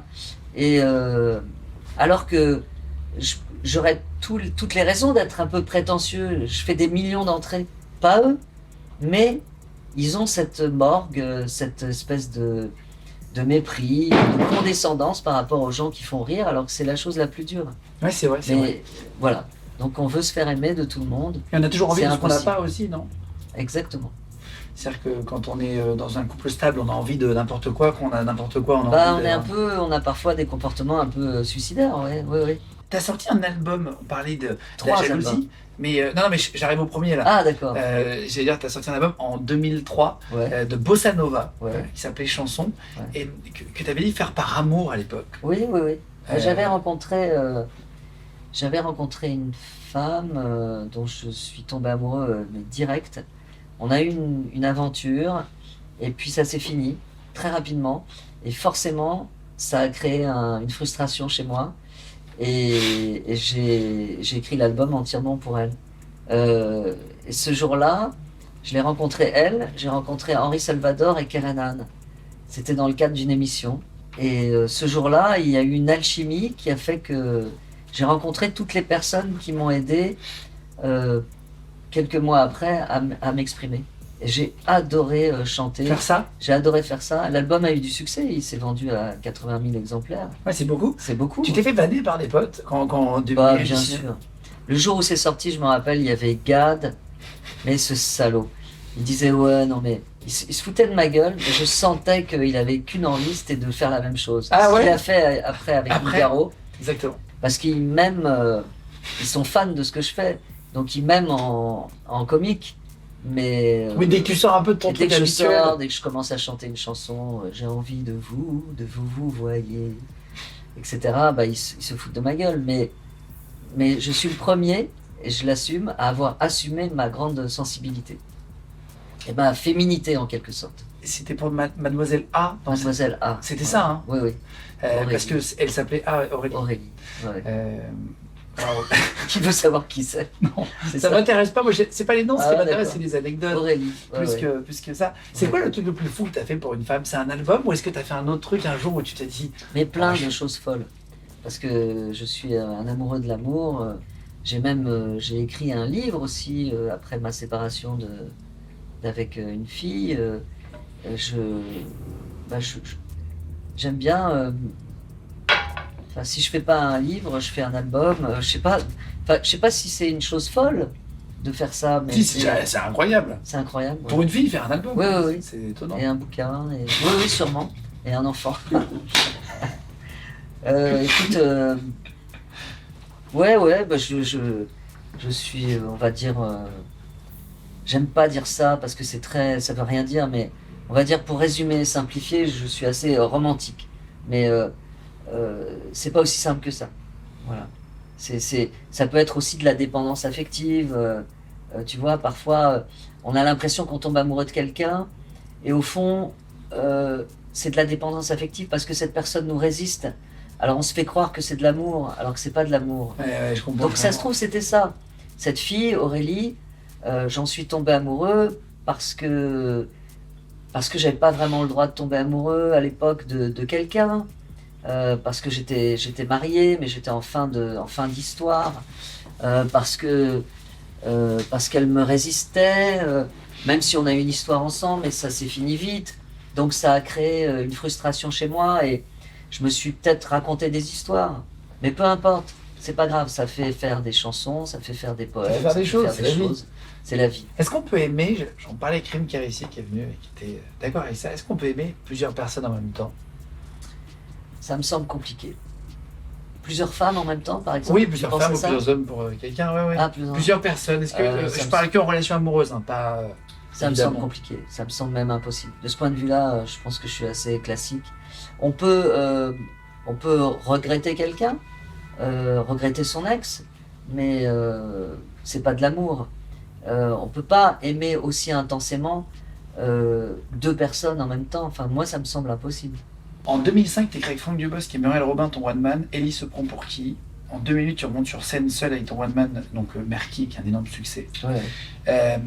Là, c'est vraiment une période où tu as des gros succès. Est-ce que tu as un bide sur scène à un moment donné? Est-ce que ça t'arrive au milieu de ce succès, à un moment donné, Bah, l'histoire à laquelle je pense, c'est pas un bide sur scène, parce que honnêtement, en toute C'est des cartons à l'époque. prétention, en toute modestie ou prétention, j'en sais rien, j'ai jamais eu de bide.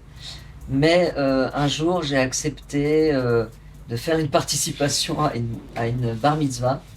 C'était payé en liquide. Donc j'ai accepté, j'ai fait ma pute. J'ai accepté, non mais soyons vrais. Hein. Merci.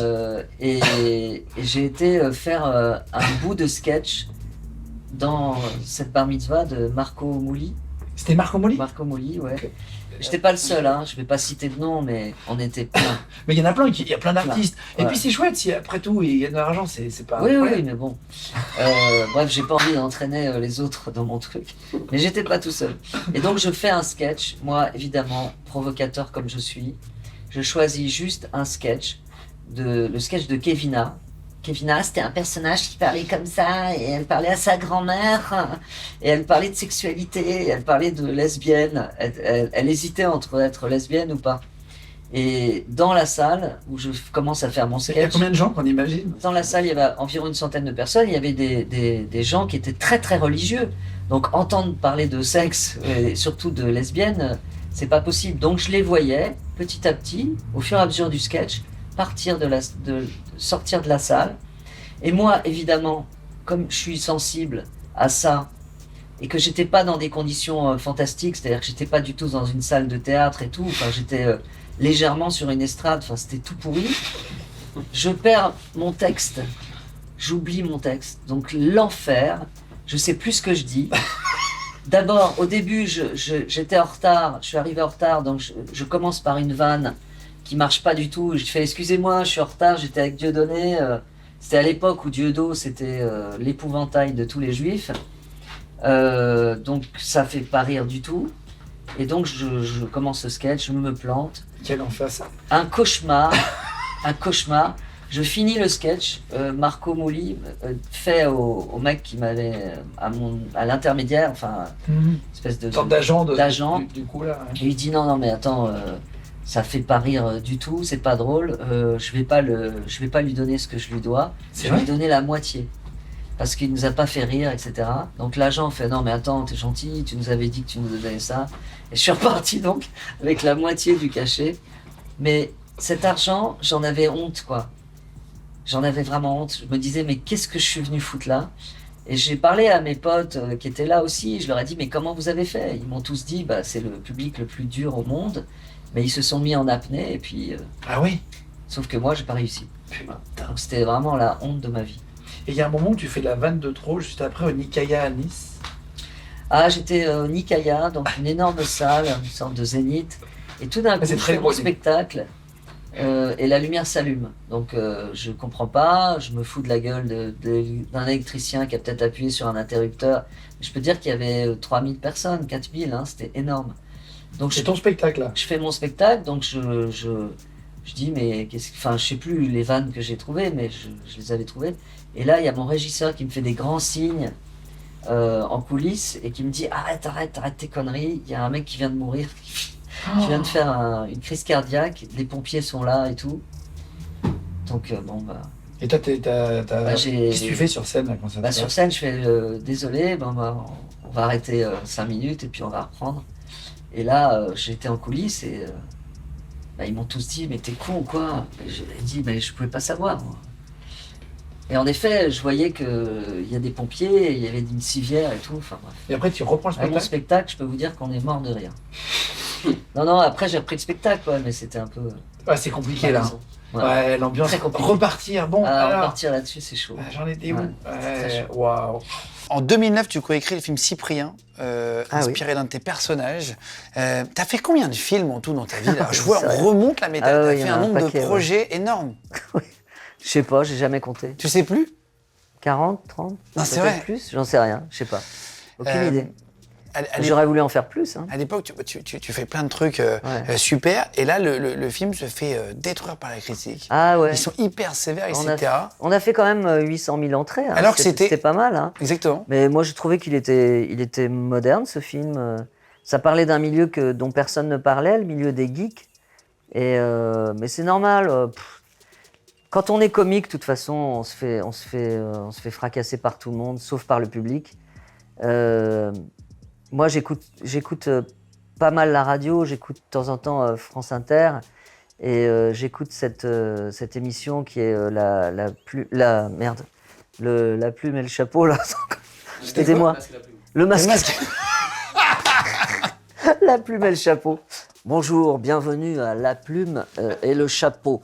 Donc nous avons parlé de chapeau et de plume, hein, ce qui intéresse tout le monde.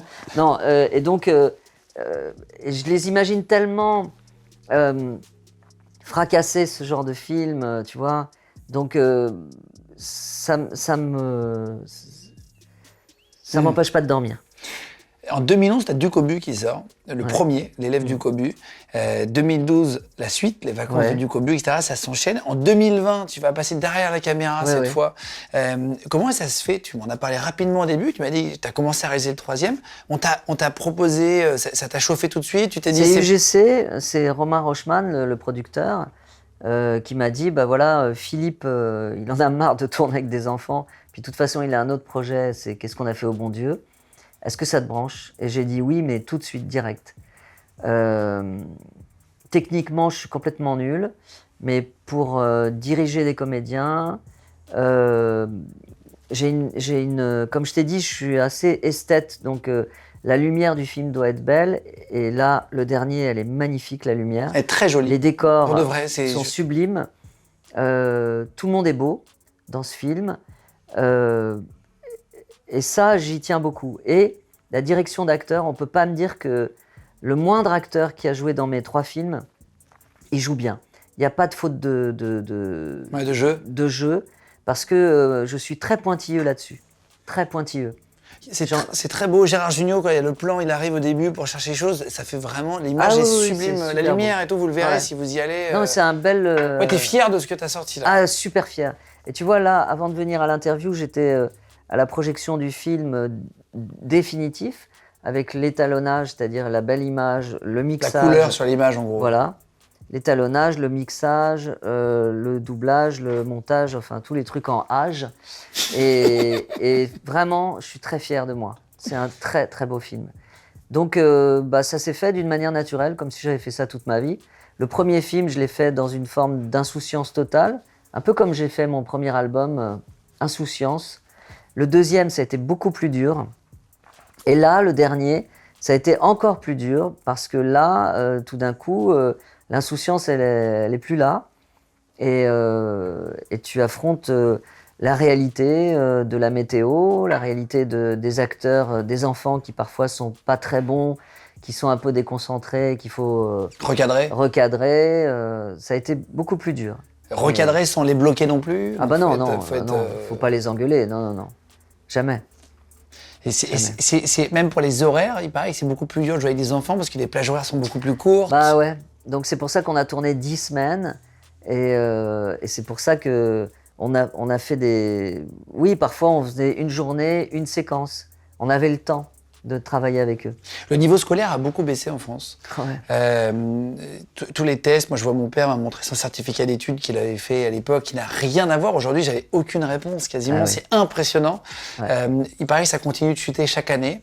Dans un instant, dans 3 minutes, on va faire venir Sébastien, qui co-anime beaucoup d'émissions et qui anime des émissions avec moi sur Légende. Il va se mettre à côté de toi. Il nous a préparé une question de CP de l'époque, une question de CE1, une question de CE2. On aura une question chacun, je ne les ai pas vues encore, comme tu l'as vu avec les plans. On va être certainement médiocre. Et on va essayer de voir jusqu'où on s'arrête chacun. Peut-être qu'on fera 3 questions, peut-être 5 dans un instant.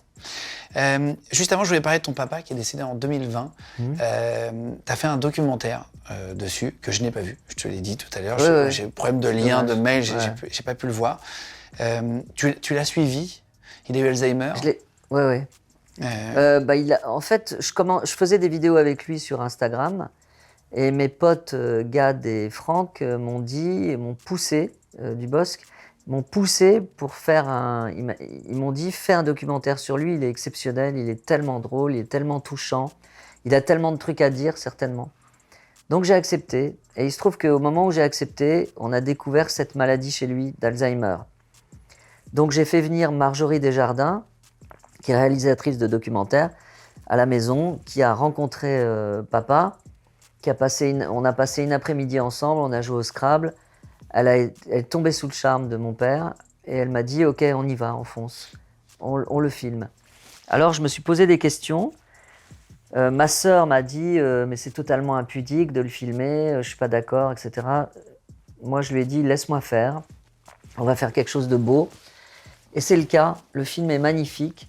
Je regrette que les Césars ne l'aient pas remarqué parce on était éligible, mais voilà, ça n'a pas fonctionné parce que je dis ça pas pour des raisons mégalo, mais parce que ça aurait mis la lumière encore plus sur ce film. Mais je me suis beaucoup promené avec dans toute la France. Il a été beaucoup vu sur Internet et ça, je pense que ça a fait changer. Bon, d'abord, le regard que les gens avaient sur moi, sur ma famille, mais pas uniquement sur moi, parce que finalement, le sujet, il est universel et il a concerné plein de gens. Et quand tu le verras, tu comprendras ce que je dis. Et il a mis la lumière sur les aidants, sur nous qui sommes complètement face à cette maladie, complètement... Enfin, on sait pas quoi faire, quoi. C'est quoi les symptômes pour ceux qui ne connaissent pas du tout? Parce qu'on entend toujours ce mot, mais comment ça se concrétise? Ça commence par des crises de parano. Mon père a été persuadé qu'on lui volait sa carte bleue, ses clés, sa voiture. Après, tu sais plus où tu es, ni avec qui tu es, ni quand... Enfin, les souvenirs lointains, tu t'en souviens avec une grande lucidité, une grande clairvoyance. Et les souvenirs du quotidien, tu les perds. Mais c'est facile de voir si quelqu'un a Alzheimer. Ah oui? C'est facile de voir si quelqu'un a Alzheimer. C'est facile de voir si quelqu'un a Alzheimer. Putain, merde. Non, mais après, on lui a fait faire des tests et tout, et puis on a bien vu. Ça dure combien de temps? Chez lui, ça s'est déclaré peut-être 3 ou 4 ans avant sa mort.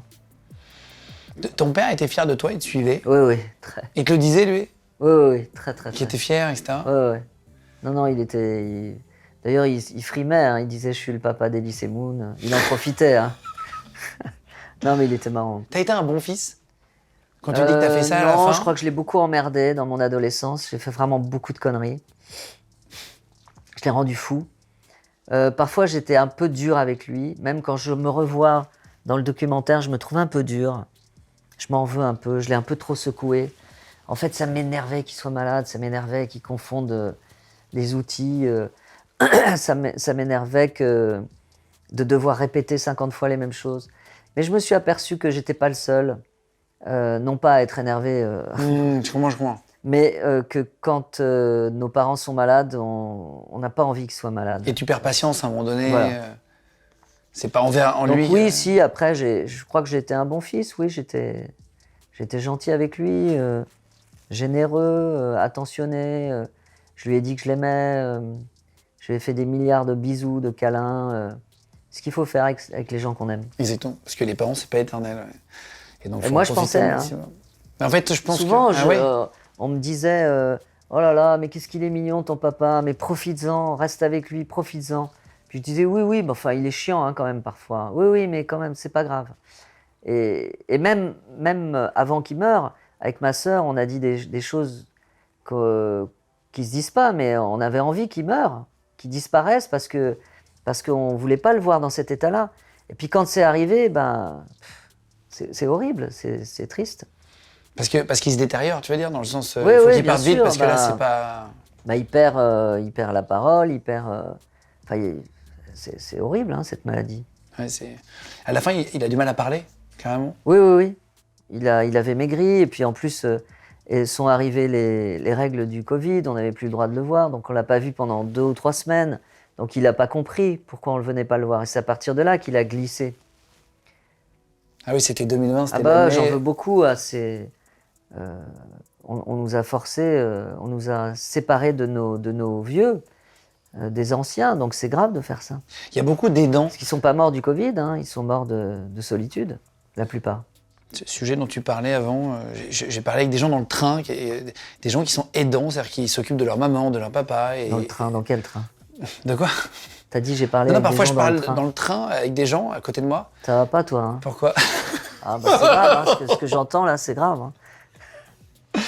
Et ça m'est arrivé plusieurs fois, des gens, et je me suis dit, tiens, c'est un super sujet, je crois que ça touche quasiment 200 000 personnes en France qui ne travaillent pas pour aider leurs parents, parce qu'ils ont les deux parents malades en même temps, parce que il faut faire gaffe, moi j'aurais beaucoup de conseils à leur donner. Ouais.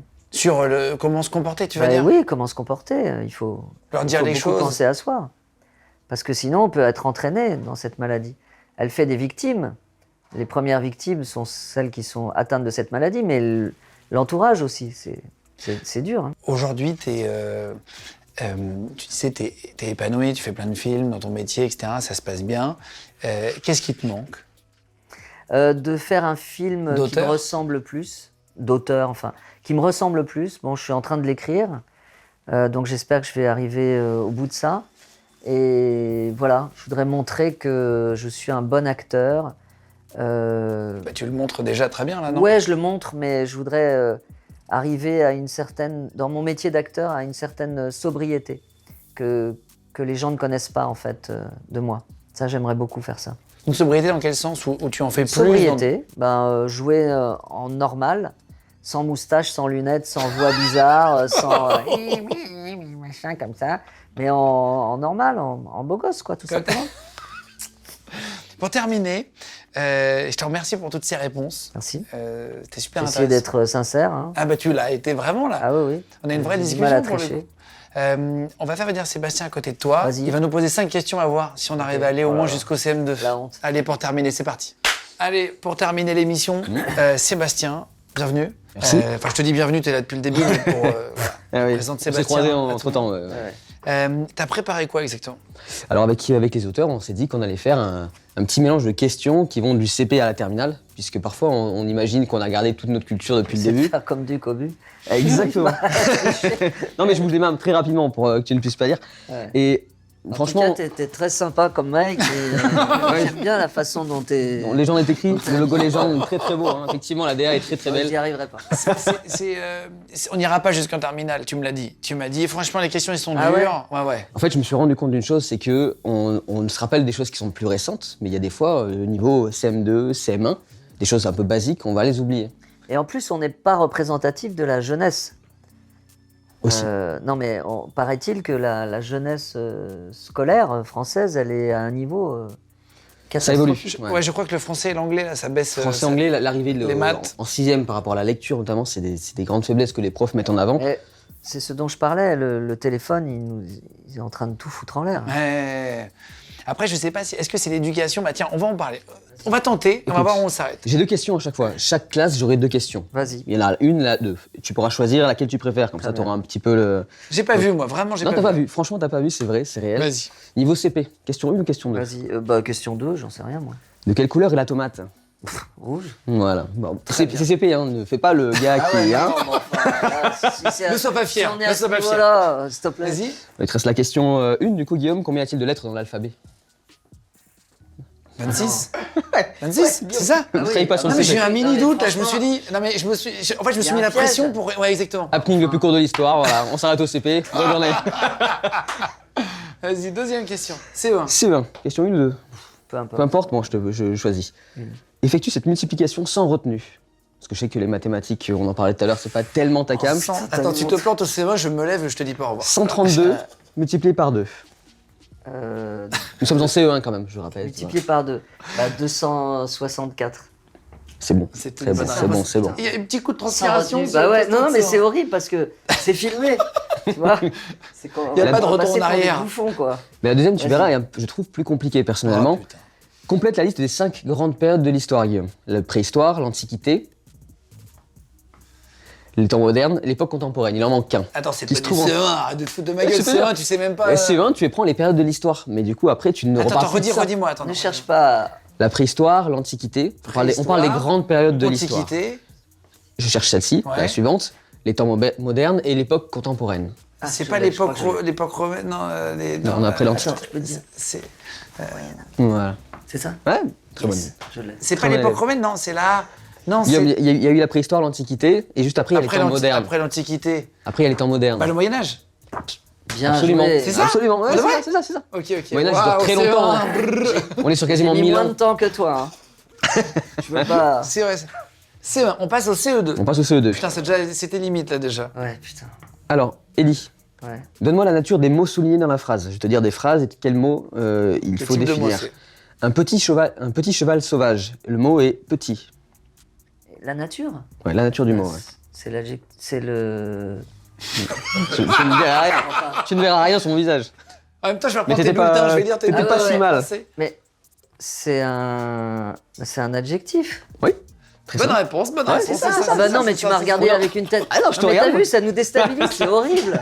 Ça, c'est l'adjectif. Comme les profs qui te Mais regardent. c'est la peur d'arriver au tableau, mais je suis pas. Voilà, t'inquiète, tout va bien, tout va bien. T'es un peu le tableau. Non, mais quand je Exactement. l'ai dit, tu m'as regardé, t'as fait. Ça, j'attendais oui. la réponse.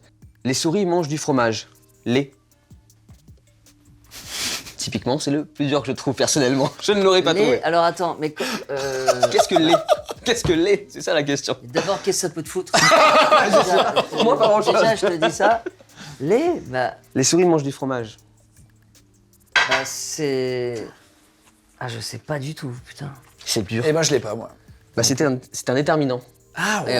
Jamais, On n'utilise jamais ce Jamais, jamais, jamais. Transforme cette phrase interrogative en phrase déclarative, Guillaume. Le loup est-il un menteur? Bah, le loup est un menteur. Très bien. Ok, ok. Oh, non, mais ça va. Moi, j'ai. C'est le niveau CE2. En fait, C'est selon facile, la c'est matière, facile, tu vois, il y a c'est des facile. rappels, tu vois. Attends, fais-nous CM1 pour terminer. Comme ça, chez vous, vous allez voir si CM1? vous arrivez. Ok. Vous pouvez jouer chez vous en essayant de trouver la réponse, finalement. Très bien. Bah, de toute façon, on leur laisse du temps. Hein. Je veux dire qu'on est tellement naze. Vas-y. Quelles sont les 4 frontières naturelles de l'Europe?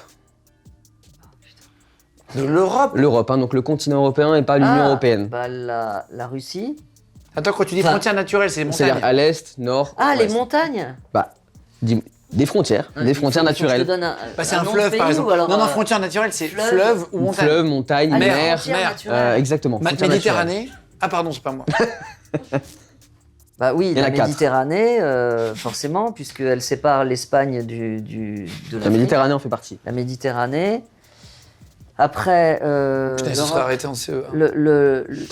l'Oural, non l'Oural, Oui, c'est ça. L'Oural, à l'est. bien c'est joué. à C'est l'est. exactement. Voilà. Entre la Russie et Entre la le Russie continent et européen. l'Europe. Alors, attends, on a fait Le en nord, le bas, nord. on a fait au nord. Facile, facile en fait. Le nord c'est piège parce que c'est pas l'Union européenne, Le c'est nord- au-dessus. le du coup, nord, c'est bien au-dessus. Ah oui, oui, d'accord. Voilà. Par exemple, la Suède étant. La mer Noire. Non, non, la mer Je Noire. crois qu'on n'est pas dans question pour un champion. Hein, ici. Mais non, la mer Noire, c'est en C'est Russie. plus à l'est. Ouais, c'est à l'est. Sud-est. Bon, alors là, on cherche le nord. Bah, je sais pas. Non, non. Bah, en fait, il y a l'Atlantique déjà, je pense, à l'ouest. À l'ouest, c'est l'Atlantique, Donc ça, effectivement. c'en est une. T'as dit l'Oural, donc Ah, il mais reste oui, le bien nord. sûr. Le nord, L'Atlantique, c'est la Méditerranée, l'Antarctique. l'Oural. L'Arctique, pardon. C'est L'Arctique. l'Arctique, exactement. Et, Parce que la Suède faisait partie de l'Union européenne. et après, il y a les montagnes. Ah, mais c'était bon. Il avait l'Oural, Ah, c'était Méditerranée, exactement. Il y en a 4. Vas-y, vas-y, dernière question, et puis. Combien y a-t-il de muscles dans le corps humain, Guillaume? Est-ce qu'il y en a 5 UCM pour le coup, parce que c'est vraiment plutôt difficile. 126, 245, 458 ou 639?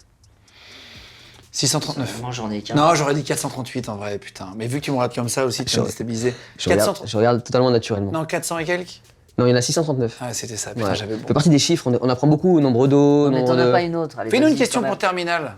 Ouais. Pour terminal, Terminal, on va mourir. et ben finalement, c'est pas les plus complexes, parce que c'est Ah ce ouais qu'on se rappelle souvent le plus. Par exemple, qui a écrit le conte philosophique Candide? Ah, Voltaire. Voilà. Ah, moi, si c'est littérature. Non, mais en c'est plus, bon. il lit fort et tout, Ah, il a ouais, beaucoup Oui. lu. Le 24 octobre de quelle année est appelé Jeudi Noir suite à un krach boursier? 1908. 1930. 1930, pardon. Non, c'est juste avant. 1900. 29. Ah, 1929. 1929, évidemment, Exactement. évidemment. En fait, Je suis débile, j'ai confondu 2008 et 1908. Ah bah oui. La crise t'as fait de un mélange des deux. 2008. Ouais. Une autre. Et je vais C'est aller bien, vers- ça.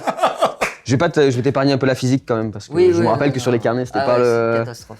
Niveau première. Guillaume en anglais, ça te va? Vas-y, Allez. c'est une catastrophe. En anglais, quel est le prétérit du verbe avoir? Bah, le prétérit du verbe avoir, c'est. J'ai 4 propositions si tu veux. Vas-y. See, saw, seen ou seed. I have seen. Non, ça c'est le passé simple. Ah, fuck, Ouais. non, mais c'est insoutenable. C'est saw. Ok, ok. See, saw, seen. C'est le Ah, verbe irrégulier, le ouais, tableau. ouais, voilà. ok. Allez, une dernière pour Ellie, pour Bon, bien c'est- se ridiculiser. C'est de la physique, hein. Quel appareil Non, pas de la utilise-t-on? physique, s'il te plaît, de la littérature, s'il te plaît. Non, mais je peux pas tout le temps te contenter. Ah ouais. Tu veux choisir la Vas-y. question Quel appareil utilise-t-on pour mesurer la tension électrique? Un tensiomètre, un podomètre, un truc avec mètre. Ça, c'est juste, mais Ouais. c'est pas la bonne réponse. C'est machin mètre, un. Redis-moi, la tension électrique. Quel appareil utilise-t-on pour mesurer la tension électrique? Un électromètre. Attends. Attends, juste si c'est pas ça, tu le dis. Ouais. C'est pas ça. C'est pas ça. Jules, la cam. Un ampère-mètre. C'est Oh juste. là là. C'est juste. bien Un joué. ampère-mètre. T'as comme quoi, quand on est 10, on pourrait en On terminer pourrait être pas ensemble. mal. hein. On pourrait être pas mal. Bon, bah, Merci beaucoup. Avec plaisir. Attention, c'est un voltmètre.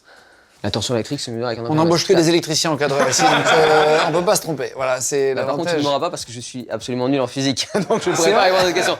Mais en tout cas, ce que j'ai pu trouver dans les cours de SVT en regardant, parce que comment je me suis renseigné, c'est en tapant un petit peu questions selon les niveaux, les différentes classes et. Si vous êtes arrivé au bout de cette émission, vous savez qu'il y a forcément soit un des deux cadreurs qui a dit une connerie, Voilà. soit Jules, soit Vous avez Bénédicte. sûrement la réponse. On va se faire Merci insulter. beaucoup d'avoir regardé cette émission. Merci Seb, reste Avec avec plaisir, nous avec plaisir. pour se dire au revoir. Merci Ellie. Merci à toi. Est-ce que l'interview t'a plu? Parce que on a Oui, pris c'était du temps. sympa. Ça, j'aurais presque voulu que ça dure un peu plus longtemps, mais ça, c'est pour me contenter moi. Peut-être que les gens, ça les gave, hein, j'en sais rien. Non, on a eu le Mais temps de c'était parler. très sympa. Ouais, très sympa. On a pu se poser et je te remercie d'avoir bien répondu. C'était un Merci. bon moment, t'as bien découvert. Pour ceux qui te connaissaient pas en détail, comme beaucoup de gens, Ouais. il y a plein de choses qu'on a appris aujourd'hui. Du cobu passe au vert, voilà, si vous voulez aller le voir. Il est vraiment chouette. Si vous avez des enfants, si vous voulez aller en famille, voir un film qui est drôle, qui est joli, Un film comme tu familial, disais, qui est et familial. français. Il n'y en a pas beaucoup. C'est vrai. On fait des avant-premières dans toute la France et tous les exploitants de cinéma nous disent il n'y a pas de film comme le vôtre. Donc, voilà. C'est vrai. Donc C'est allez soutenir le unique. cinéma, allez voir un film en salle aussi, c'est hyper agréable, avec les pop-corn et les Ouais. bonbons. Ça fera plaisir aux enfants. Merci mille fois. Merci. Je te check là. Merci. Ah ouais.